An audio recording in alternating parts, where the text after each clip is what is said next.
Hello, everyone. Welcome to the Conspiracy Dinks podcast. I'm Lulu, I'm Kenzie. I'm Holly. and this is, I think, my very first time being on a podcast with Kenzie. Isn't that right? Yep. Yeah. Okay. So we had just started talking about doing like school productions at schools and stuff. And what were you saying, Holly? Oh, okay.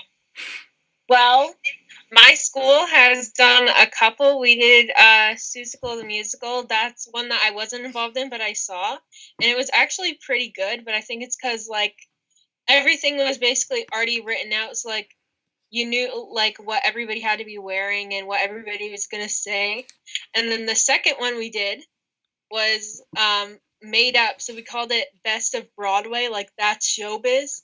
And we basically stole songs from other musicals and performed them as if it was like an audition type thing. And then that was it. And those were both in my grade 9 year, so we haven't done anything since. That's interesting. That's crazy because my school has a great arts department budget. Like Holy Cross has one of the best arts department budgets.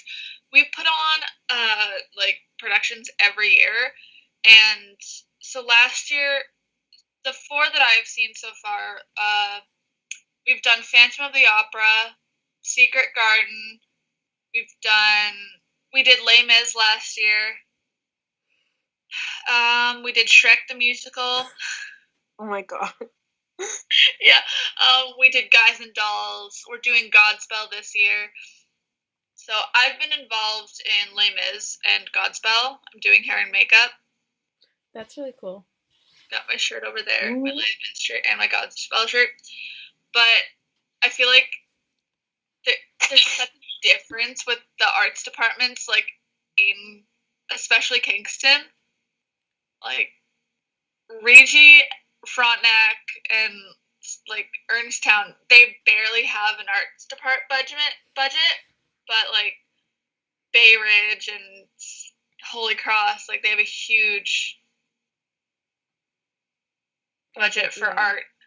See, that's crazy because at our school, there's I'd be lying if I said it wasn't a wealthy school because it is. Like, there's more than enough.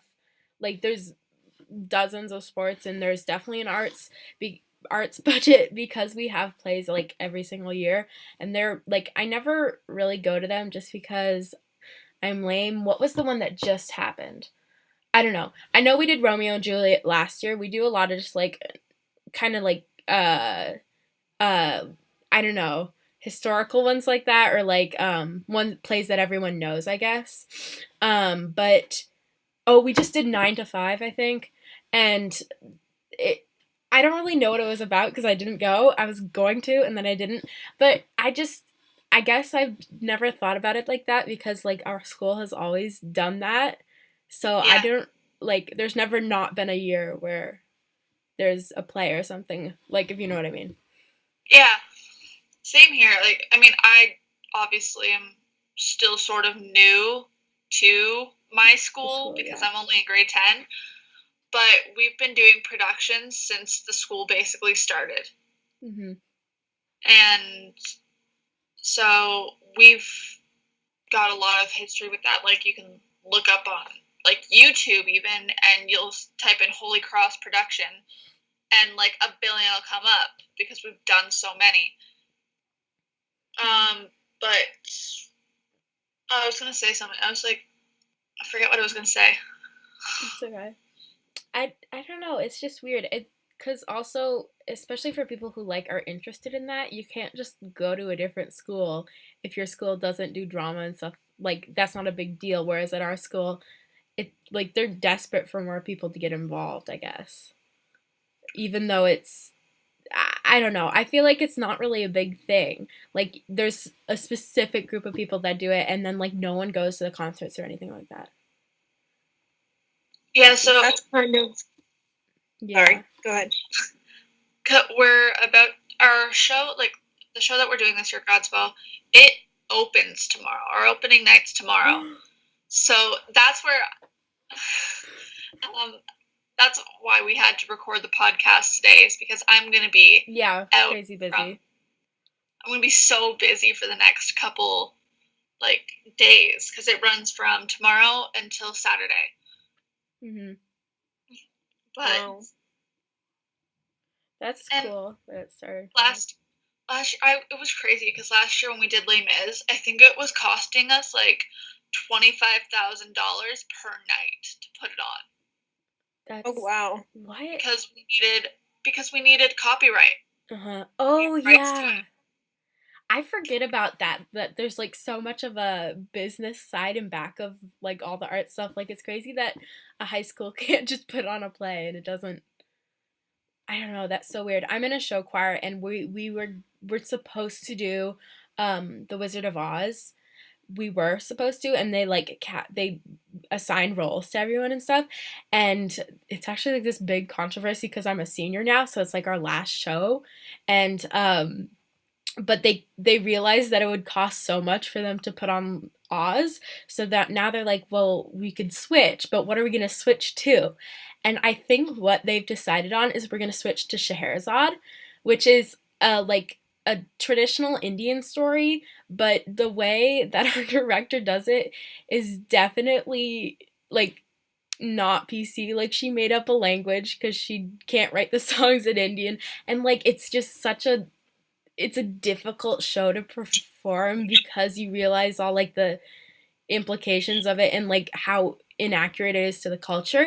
And it's also really weird because I did the show first when I was in 7th grade, and of course then I was like, oh, this is great, but now I have to like go relearn everything, and I'm like, I don't know if I want to do this. Yeah, I think it's really interesting to see how different schools react to the arts. I mean, like I've heard schools where like being an arts kid is like you're like cast aside and you're super like you're seen as like the outcast sort of. Whereas in schools like mine, if you're in the arts, you're considered like cool because we've got a lot of the popular kids like in the show. Like the most popular guy in school is the lead for the show this year, and so a lot of people will come to see it just to like go and support that person. But there's also so many. I mean, every year we have too many people showing up to audition. I mean, last year we had a cast of 60, and there were 120 people who auditioned. Oh wow. That is insane. And this year, I mean, it wasn't as well known of a play, so not as many people auditioned, and also like half of our arts department, like our arts kids, like graduated the year before. So we only had about 75 people ish audition this year, but there are like 50 people in the cast, and then like 15 people in hair and makeup, then there are band, and then there's lighting, and then there's stage managers and stuff like that. And so it's just this whole thing where if you're involved in the arts, you're seen as like for like the first like 5 months of school, you are what people care about because it's the arts time to shine. That is insane. That is like the exact opposite of our school. I think for our play, there was like probably 30 or 40 people who auditioned and they all got a part. So like it's definitely not like that. And I'd hate to say that people who are involved in it are like outcasts or anything, but like because I'm friends with a lot of them, but it kind of is what it is. Like there's no kids who are like grade A students that go and do arts. Like that's just not something people associate together, I guess. Yeah, I think people place too many stereotypes on arts kids and even sports kids. Like, there's so many, like, just like there's too many stereotypes placed on those kinds of people because people think that if you're into sports, you can't be into the arts, and if you're into the arts, you can't do any sports because you're just the sort of nerdy kid, or if you're in sports, you're too tough to be on stage performing. Mm-hmm. But I mean, at our school, it's like we've got multiple football players in the musical. We've got multiple people in the musical who are involved with like badminton and volleyball and basketball. So I feel like like the rest of the world sort of needs to like realize that you don't have to be one or the other. Yeah. I really wish my school was more like that. I feel like I would have, because at our school it's kind of like you pick one thing and then that's your thing. Like kids who just don't do sports from the beginning, there's no way you're gonna like join into sports senior year. I feel like that's that partly would have helped me a lot, because freshman year I was like, oh, I'm not gonna join any of these sports, I don't want to do that, and then I kind of just stuck to whatever. But I don't know. How big is your school? Because that's crazy that 120 people tried out. We have the largest school in Kingston. Our school is about 1,500 people. See, our school is 1,400, so that's not even, like, that's pretty much the same size, and people just here just, I don't know. That's crazy. But, like, at our school, there's, like, I think there's at least 60 people on cheer, and then, like, more than that try out. So I guess there's just a larger focus on other stuff. Yeah, I mean, with different school sizes, you're going to get different people involved with different things, and I think it's nice being at a school where we have those opportunities to get involved, because there are a lot of schools where they have a ton of kids, but they have no opportunities for them to get involved. Yeah. I've heard about schools My like school that. is kind of like... Sorry, go ahead. No. What were you going to say? My school is kind of like the opposite of everything you guys have just said, because it's so small. Stop it. That's my brother. Sorry, go away. It's kind of like, it's really small, and like, say you were, I don't know, when we did do arts productions for like a hot minute in grade 9, it was basically like you auditioned, and like, it didn't matter if you could sing or dance or anything like that. Everybody got a role. Because I don't know, there wasn't that many people, and like it was just kind of like we need to fill the cast, so we don't really care, and like they also didn't want to leave anyone out, and like tell them basically you suck. Yeah. So they kept everyone in, and it was like, I don't know, it wasn't the best way to do things, but now our sports and like athletic stuff has taken over, and they put all the money into that. Like our curtains have been like slashed for probably 2 years now, and they just haven't fixed them, because they're like, why not put money towards the sports where it's something like that we know that we're going to do well in, because people are participating in that, but like maybe if they put money into the arts and stuff like that, then more people would like participate in it, but they can't really, since there's no funding for it at all. That sucks. I mean, yeah, back to the thing about how it differs between school sizes. I know you're right, but it's weird because I've never experienced that, just because our school district has always been big, and it's always been like growing, and I think like our school is considered like one of the best schools in our general like larger Seattle area. So like to the point that people move here just to be at the school. Like pretty much, I live on an island, so like everyone that lives on the island is here because they want their kids to go to school here, and that's kind of like the whole thing. And because of that, especially in the last, I think when I was here freshman year, our school was like 1,200, and now it's almost 1,500, which is like insane. Like they had to build an entire new part of the school just for like the 8th grade. But like it's weird to see how much it changes because of that. And like I don't know. I wish I had been able to experience a smaller school size, just because like I realize there's kids in my grade every day that I've never met. Yeah. It's the same with my school. My school is like, I don't want to, I was like, I don't want to brag too much, but my school's pretty great. I know. My school's amazing. We're a Catholic school, right? Mm-hmm. So a lot of people will be like, oh, it's just sort of like stereotypical, like you go to mass every week or something like that. Wait, and question, is it a private school then? No. So that's something that confuses me, because here, like, if it's religious school than it is private. Like, I've never heard of a school that's a public school that's religious. I don't know. Keep talking. So yeah, Kingston has two like public Catholic schools, Regiopolis Notre Dame, which is our enemy, and Holy Cross. And Holy Cross is one of the top academic like schools in Ontario, I think. And we have like one of the biggest arts department budgets, but we also have a budget for our sports. Like our sports don't get pushed aside just because Yeah. we have a lot of arts. Like we focus a lot of our sports during the second term. And then during the first term, like it's all about the musicals and the concerts and stuff like that we put on. Don't ask me how we got the budget to do all of that. I just know that we're a really highly like funded school because we have so many people and because we're such a heavily involved school. I know like in a couple months, me and like a bunch of other kids who do a lot of. So my school's going to Florida in like April.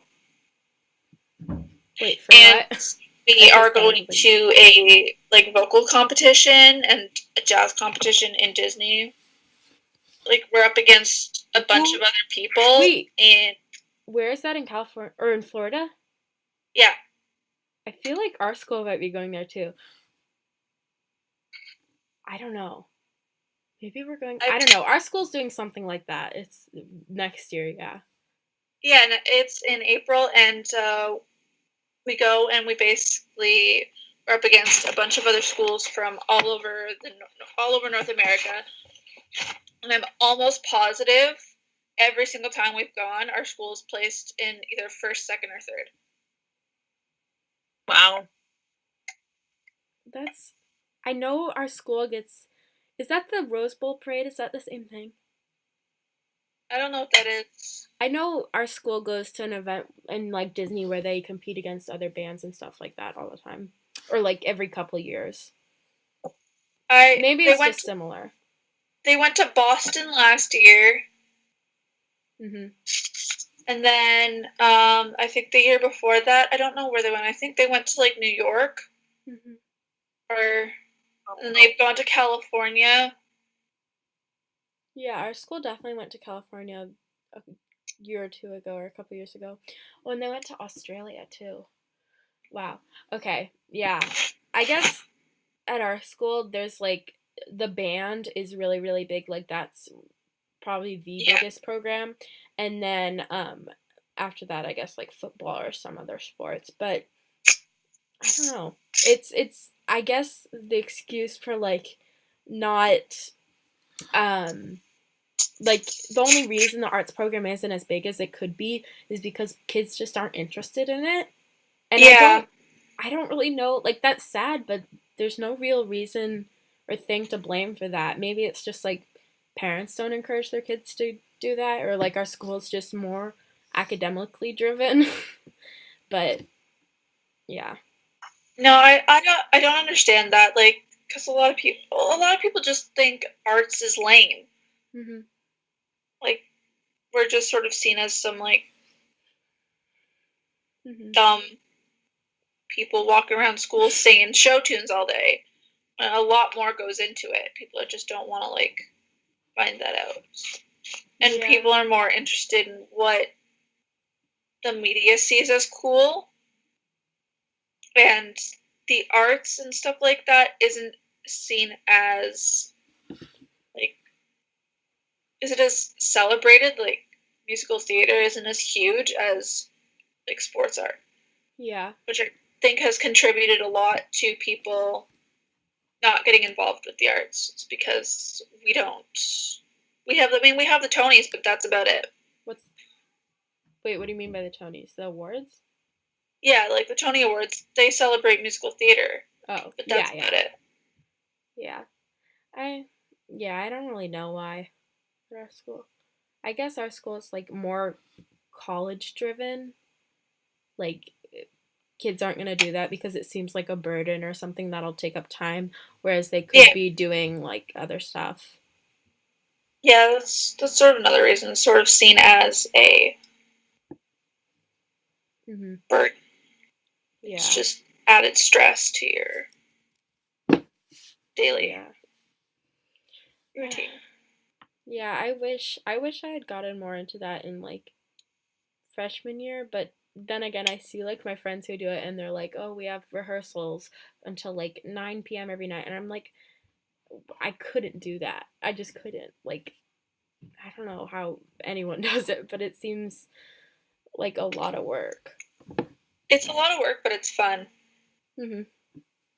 We've had rehearsals till 8 after school.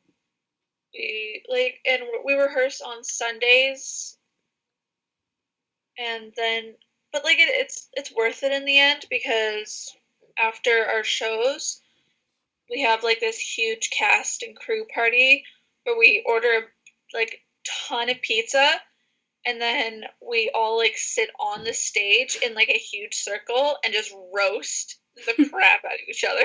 See, now that sounds fun. And then after closing night, they have like the cast will go over to one of the cast members' houses and they'll have like a huge party for that. You don't feel like you ever have to choose between like the play and your schoolwork? Like, that's what I'm afraid of. Well, the past couple days, because we've been putting on like our dress rehearsal performances for the grades 7 and 8s, I haven't been in class at all.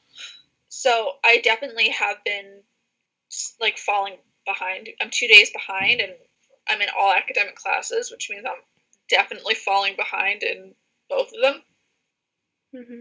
I had a assignment due in math on Monday, did not hand that in. I had a history test on Monday, did not do that. Wait, so you were just like, didn't go to class because you're doing the performances during class? Yeah. That is insane. Our school would never let that happen. Like, even we have this thing called bridges once a week, and I don't really understand why we have it, but like occasionally teachers will request that you go to their class during bridges, and then there's like this whole fight between teachers because that one half an hour their students supposed to be in two different places. Like that kind of thing would never go at our school. I don't know. That's crazy. How could that? Well, the teachers will mark you as excused from class. So you'll be in the school, but you're not in class. Yeah. So, like, when they put it into, like, the attendance thing, they'll mark you as here, but not in class. Yeah, I know that means. And so, just, like, at the end of the day or something, you go to your classes that you missed and be like, can I get the homework or something like that? Because we get to go home after school ends. Mm-hmm. Ugh, I hate skipping or like missing class at all because I just feel like I can never really make up what I missed that day. Like you have to do 3 times as much work just to like barely get by for that. And then like I have to do college visits soon, or like I'm gonna have to eventually, hopefully once I get accepted, and then that's just gonna be stressful because like how do I choose when to miss school? Like I can't. Ugh. I don't know. That's gonna be hard. I don't know. Yeah, I went on a trip. Sorry, go ahead. Oh no, I didn't realize you were gonna say. I went on a trip last year, and like I missed an entire week of school, which ended up being an entire unit, and it really messed with like my whole grade and like just not knowing what to do at all. And like my teacher just came over to me and like set a stack of papers on my desk and was like, "Here you go. Like here's what you missed." Like I'm like, "Thanks." Like no help or anything. I can't even imagine like missing as much school as you have. Like again, Kenzie, like I can kind of understand what it's like. Yeah, I don't know. I hate missing school, even though I never wanted to be there in the first place. I can't imagine missing it. At our school, teachers are almost like mad at kids for missing school. Like I don't know, the kids who miss school and then they'll come back and they'll be like, I can't do any of this stuff. And the teacher will be like, well, that's your fault. You should have like emailed me ahead of time. And the teachers are just like very not nice about it, I guess. Like, I had this French teacher and I really tried in French, but I hated French because the one thing I can't do is memorize stuff. And that's like the entirety of French at our school. But she had this thing of like what good students do, and it's like you email your teacher beforehand when you're going to be absent. And I was just like, I don't know, I just didn't do well in that class.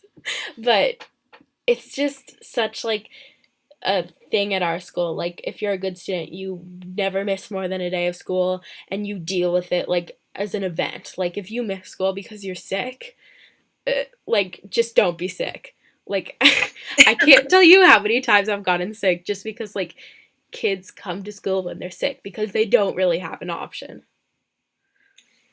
Yeah, I think I had, like, as soon as I started high school, I was, like, it was a bad situation, but I'm sort of grateful that not grateful that it happened, but like, for second week of school, very start of second week of school, grade 9, my dad had a heart attack, and so I missed almost 2 weeks of school because I was in and out of the hospital every day. And so that sort of trained me to catch up as quick as possible when I missed days. So now I can sort of miss classes and catch myself back up because I have that knowledge from beforehand. So, I mean, I'm not, like, happy that it happened, but I'm happy that I've learned how to catch up when I miss school days. And, like, I've missed every single class on every single fourth period. I've missed fourth period every single Friday for the past month because I have to babysit. And so I'll like go into class before the person who I babysit for picks me up from school. I'll grab the work and then I'll just do it at her house because history is really easy. All you have to do is take notes, answer questions. So my teacher will give me the notes that he like typed out, and then he'll give me the questions and send me home with my textbook and stuff like that, and then I'll do it there. Whereas in like math, I have a really hard time missing that, especially like the past couple days. We started word problems in math, and I am the worst at word problems. I see things, I'm fine with numbers. Give me numbers and I'm fine. But if you give me words and ask me to translate them into numbers, I become a lost cause. Yeah. We just started doing word problems for quadratic equations, and I'm like, I don't know how I'm going to recover from this. I did good in quadratics, so I can help you if you need it. Yeah, I like quadratics too, but I'm struggling in math right now, partially because at our school, so we have honors and non-honors, and that's, as I understand it, is the equivalent of academic and non-academic classes in Canada. But so I've always been in non-honors or non-academic classes, and then after sophomore year, my mom was like, you need to be in honors math. So like that was my first ever class like that. So like ever since then, I've always just been like a grade below while being ahead in math. And it's really weird because I've never like been able to be in a class like that. So like the problem I had last year is I would study really hard for the tests, and then I'd get B's on all of them because I'd never had to study hard enough to do well on a test like that. So like now I'm just stuck in this like portion where I don't, like, it's not like I'm not trying hard enough in the class, I just don't know how to do well, like, any better. Like, I just don't know how to. It's really weird. I don't know what to do about it. I really don't. Yeah, I think academic and applied are so vastly different in Canada.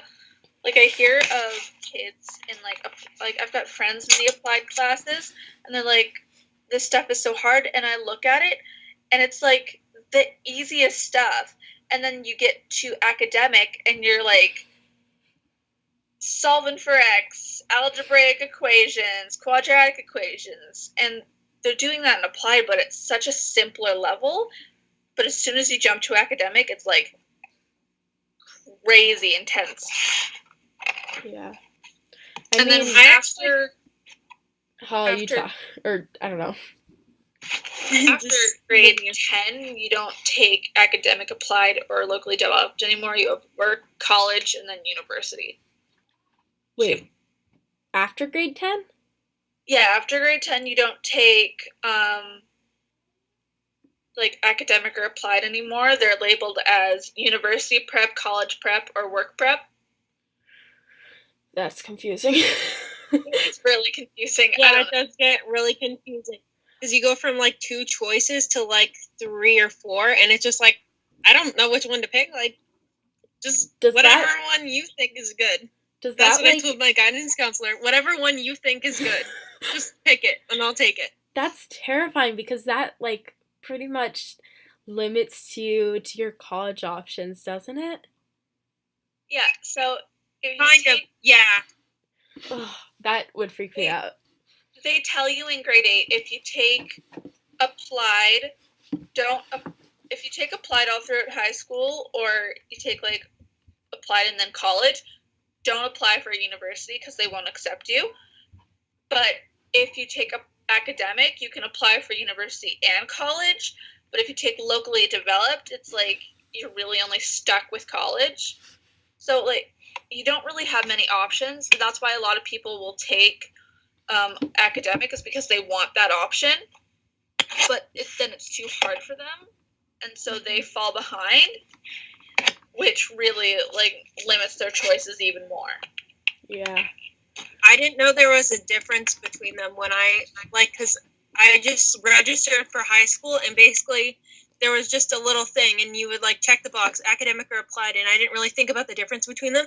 I just thought about, like, how I did in grade 8, and I'm like, am I good at this or not? Like, if I'm good at it, I checked academic. If I wasn't good at it, I just checked applied, and I should have just taken all academic, because it kind of messed up, like, everything. Because once you do that, there's, like, all these prerequisites for different courses, and if you didn't take, like, this academic course, then you're not going to be able to get into this one course.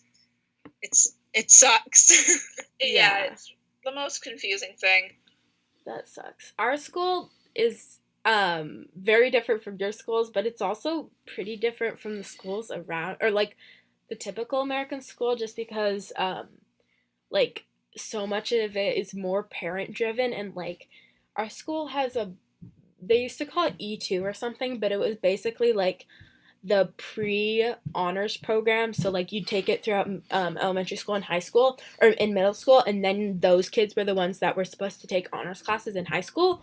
And because I never, like, got accepted into that program, I never took honors classes, because I was like, oh, I'm just not allowed to take those, even though that wasn't true. But now it's so different, because I think one thing I heard, by grade 5, 75% of kids are in the E2 program, like the special smart kids program. So then, like, at that point, if you're not one of the kids in that program, it's like there's something wrong with them. So, like, the culture shifted so much where, like, it's just parents that are, like, trying to force their kids into these programs. And, like, because, like, if they aren't in their program, like, honestly, they should be doing that, because if they aren't, they're putting their kid at a disadvantage. But I don't know, it's very weird also, because, like, at our school, the honors kids and the non-honors are very, very different groups. Like, no one's really friends in between those groups, except, like, most of my friends are in the honors classes, even though I'm not. So that's very weird. Like, I have friends in honors classes, and then I have friends in non-honors classes, and I've never hang out with them, but together, I guess. See, here, if you're in applied classes, you want to be friends with the kids in academic, because if you don't understand something in your class, they probably will, and you can be like, you understand that? Oh my god, yes. Oh my god. Like, I've had many of my friends come out who are in applied classes come up and be like, do you understand this math? And I'll look at it and be like, dude, that's so easy. And they're like, Why are you so smart? Like, I'm not. Yeah, It's really applied classes are simple when you compare them to the academic ones, but I guess like me have like since I have taken applied classes, I kind of understand that what you're learning, like it seems difficult at the time just because it's, I don't know, it just seems more difficult since you're already in that level. But like my friends, like biology for example, I learned very, very basic stuff. Like we went over photosynthesis for like the 50th time.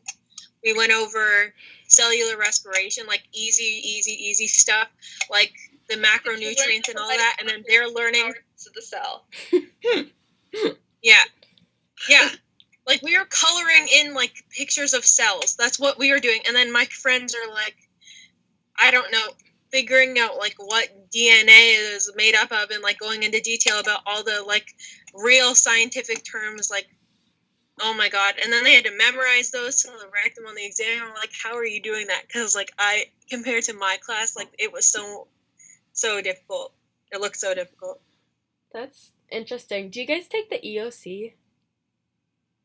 I don't know what it is. It for American schools, it's like this biology exam that everyone takes in grade 10, and it was wild because like wild is not the right word, but like it was like a big deal because everyone's like, if I don't pass this test, then I like it's a graduation requirement. So of course like everyone's freaking out because.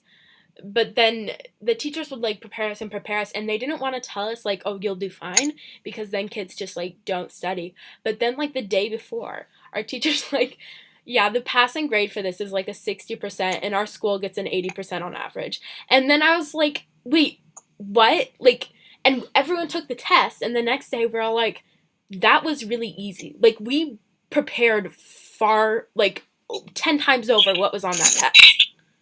And I just don't know, like what you were describing for the academic classes is what I learned in the normal biology class.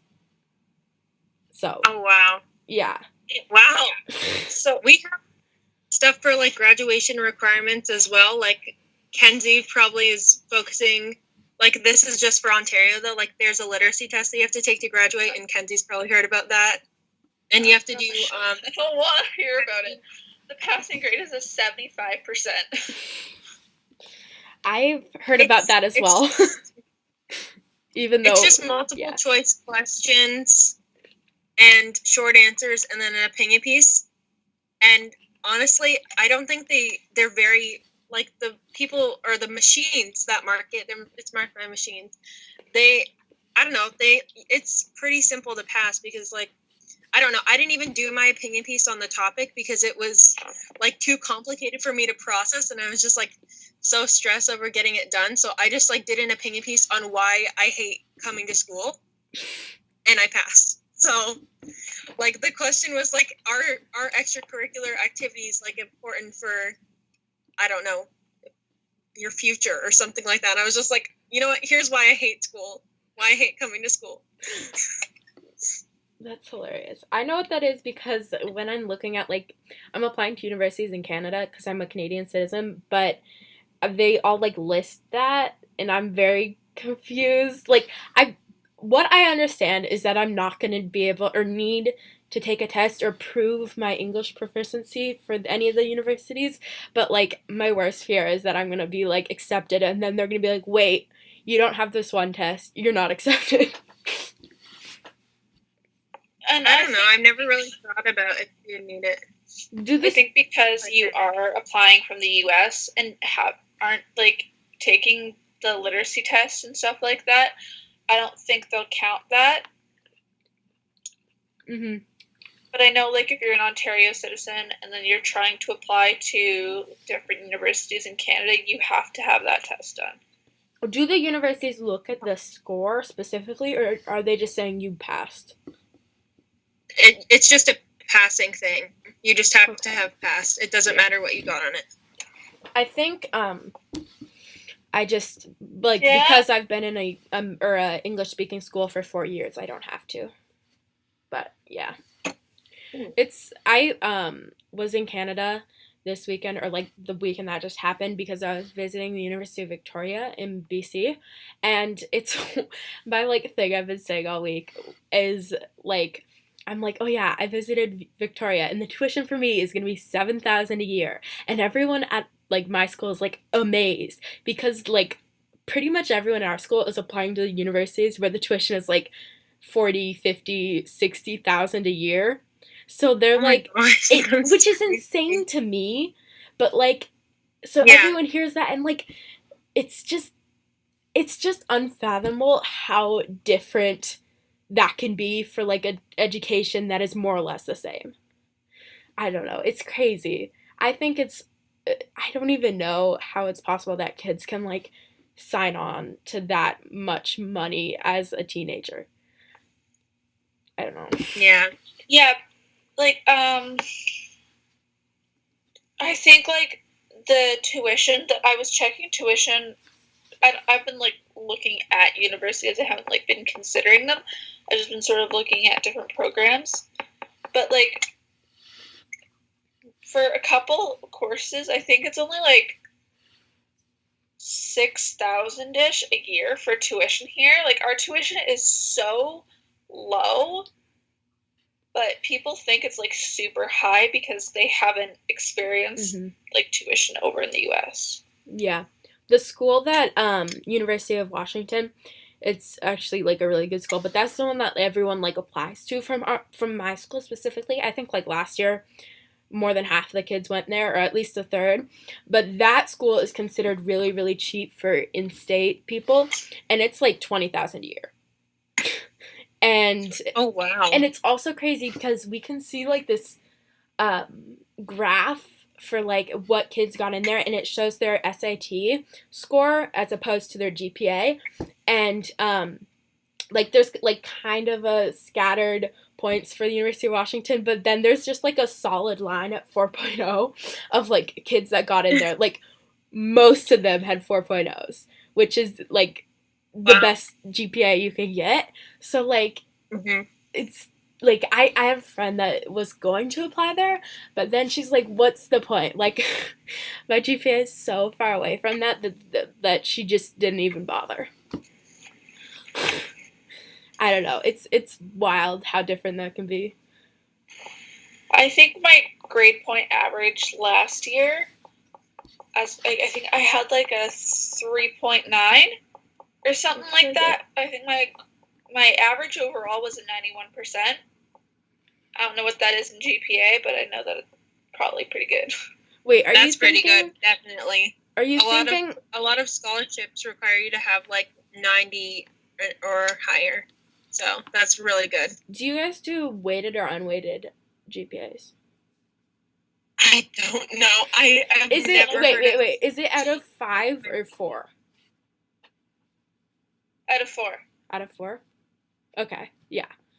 Our school, we do. So most schools in America do weighted, which means your GPA is better if you have like honors classes. But our school doesn't, so like an honors class affects your score or your grade the same amount that a non-honors class is. And I'm sure I'm explaining this wrong. I don't think I am. But a lot of kids at our school are like really pissed about it because they like, there's kids in like much harder classes and who have a worse GPA than someone specifically said to me, oh, the best GPA in our class is some kid that only took PE. And I'm like I get it, but also it's better for the majority of our school because like for kids like me, I just take a lot of extracurriculars, which I get like, or like electives, and I get like A's in them, and then my GPA goes up a lot from that. So yeah, I think our GPAs are weighted because we have like I said earlier, if you take applied classes, you're not as likely to apply to a university and get in, whereas if you take an academic course, you have university, college, then you have like your workforce options. So I do think there's that like difference. Do you think it's bad that they do that? Because like essentially kids are choosing at like 13 whether or not they want to be in academic classes. Like, I think it's the same here because I essentially chose, like, far before that, that I wasn't going to be in honors classes, even though I didn't really understand the implications of what that meant. Well, Yeah. yeah, in between, like, we have like 2 to 3 weeks from the first week of school to decide if the classes we are in are too easy or too hard for us. So if we're in like an applied class and we're finding that like the first couple weeks are way too easy, then they'll bump us up to an academic class. I think it's like as long as you take one academic class, you can apply for a university, but if you take all applied, you probably shouldn't. Mm. Like, I think Yeah. You can get into university, you could get into a university program essentially if you have at least university level English or academic level all the way through high school. Well, actually, they only really look at 11 and 12, but to set yourself up for university, you have to take academic. So, like, you could apply to like a psychology program because I think all they really require is like a university English. Yeah. So really, you could take almost all applied classes except for English and still get in, but it's like not very likely that somebody who takes more applied classes will apply to university. Yeah. Here, it's like, I don't know. It just depends on your GPA and your, like, SAT, I guess. And SAT is like a test that everyone takes, but I don't know. I know, yeah. I've never understood the SAT. Basically, I can explain it. The SAT, so there's the SAT and there's the ACT, and the SAT is out of 1600 and the ACT is out of 36. And it's really weird because, like, my counselor, the counselor explained it to me. She's like, if your SAT is a lot higher than your GPA, then it'll look like you don't apply yourself in school and you're not like a good student. But if your SAT is a lot lower than your GPA, then it'll look like your GPA is inflated and you like don't actually deserve those grades. So it's like really weird, and like there no one really understands the differences between the two tests, but like I took the SAT and I got a slightly better score than my GPA, so I'm pretty happy with it, I guess. It's like Is it multiple choice? Yeah, it's a really long test. It's like 6 hours or something, and you have to take it outside of school. Oh my But gosh. yeah, it's crazy. There's like the math and the literature section, and those are both out of 800, and then you have a essay that you get an hour for, and that's out of 8, but it's graded on analysis, writing, and organization maybe. And for that, a good score is like a 5. My essay scores were all over the place, but then like I don't know, there's all these different programs that you can like pay for to study for the SAT, and that's what everyone here does, and that's what I did, and that made my score go up like 500 points or something. Oh, wow. Not 500 points. It was a lot of points, though. It was very expensive, and I think it was worth it. Yeah. I think isn't it just Americans that have to take the SAT? Because I'm pretty sure Canadians don't have to take that. Yeah.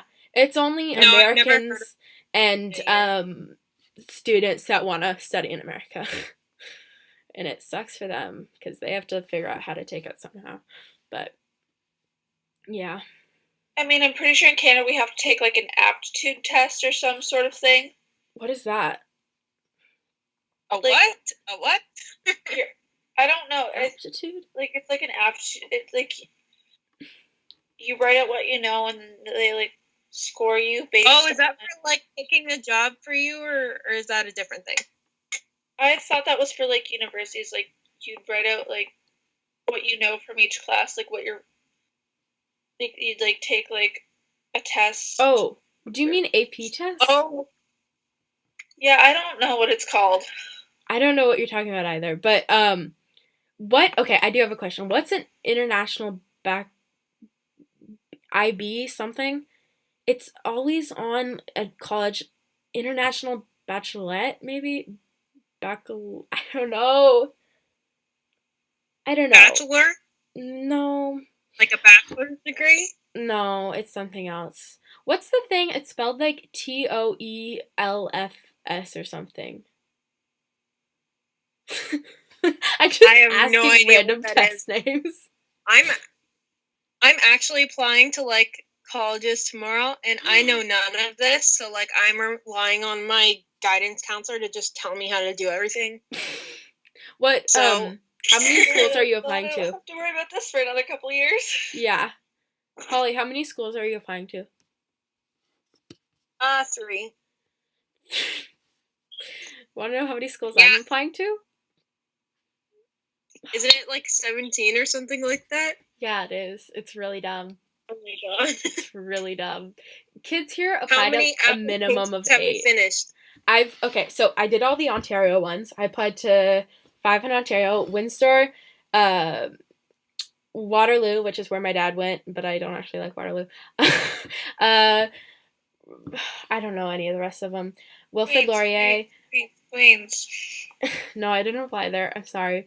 And then like 2 others. Something.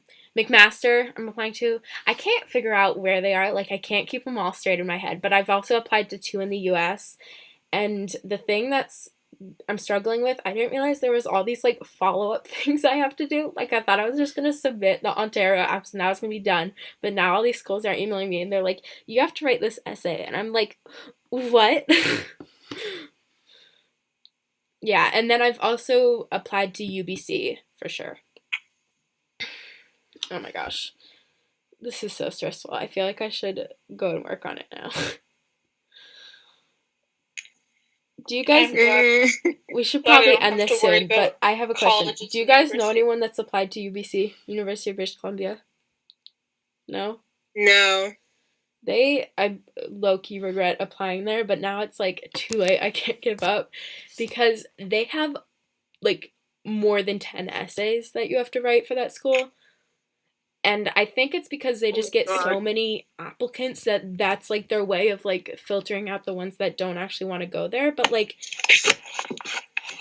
they just like emailed me with another essay I have to write. I'm like, this is too much work. Like, this is not worth it. But like I've already written 11 out of the 13 essays, so why give up now?